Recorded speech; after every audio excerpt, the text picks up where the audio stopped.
Namaskaram. This dastardly terror attack in Pelgaon, Kashmir,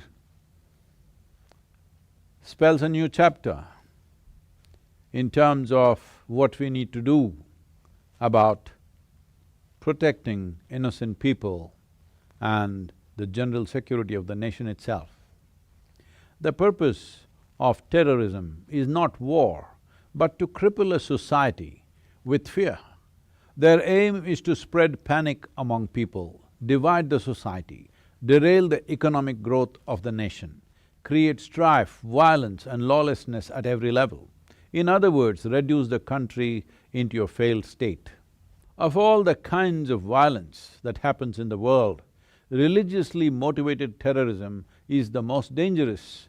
You can speak reason to a man who is fighting for anything else, but when a man believes he's fighting for his God, there is no reasoning with him. When people are fighting for money, property, wealth or something else, it is possible to negotiate with them because they are life-oriented. But those who think they are fighting for their God are only eager to die and take all of us with them. After more than 1,000 years of external invasions, foreign occupation and extreme poverty, this nation is now on the threshold of economic well-being. This opportunity and possibility has not come free, but out of much pain, suffering and sacrifice by generations of people before us. Therefore, it is our duty to bring their efforts to fruition and make their dreams come true. It is obvious there are certain elements who do not want this nation empowered. It is high time we defeated nefarious designs of these anti-national elements. And a steely resolve and an iron hand is needed right now.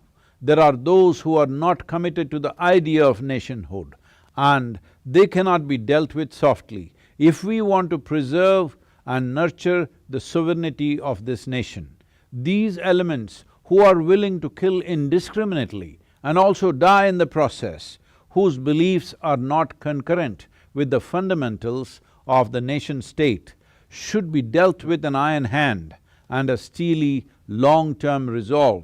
Someone who carries a gun or bomb with the intention of shooting and killing anyone on the street, innocent people, women, children, simply needs to be dealt with decisively. If we want to exist here as a nation, we have to learn the fundamentals of how to maintain the sovereignty of this country. It is important that anybody who threatens normal functioning of society and the nation must be put down.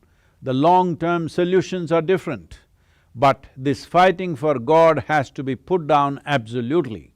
It does not matter which section of society it comes from. These terrorists are not always political pawns or tools in somebody else's hands. Those forces who cater to such elements are always there. But when one says, let's go fight and kill people for our God, whether you directly participate in it or not, as long as you believe that your way is the only way, you are a part of it. We are still unwilling to face the fact that there are people among us within the nation who have such beliefs and intentions. Somewhere we think forces from outside the border are pulling the strings, but help is coming from outside only because people here have these intentions too. There are larger, long-term solutions for all these situations. We must nurture the integrity of the nation and a strong bonding among people of different social, ethnic and religious backgrounds. We must bring a more equal distribution of education, economic opportunities, wealth, welfare on all levels. Socio-economic development has to reach everyone so that youth do not go in the direction of terror. All these aspects have to be taken care of over a period of time, but for immediate purposes, these terror activities must be put down strongly. This lawlessness has to be brought to an end. In the larger picture, what we need for the country and the world is more inclusiveness in individuals and institutions of society. And inclusiveness is not only the fundamental nature of spiritual process, but the very basis and goal of life itself. At a time like this, it is for every citizen to realize that within the nation, there can be no you versus me. It doesn't matter what our religious beliefs are, what our political affiliations are. We are one Bharat, and only as one unit we can move forward and make a difference. We are at that threshold right now, that if we do the right things in the next 10 years, there will be a glorious Bharat. Let's make it happen.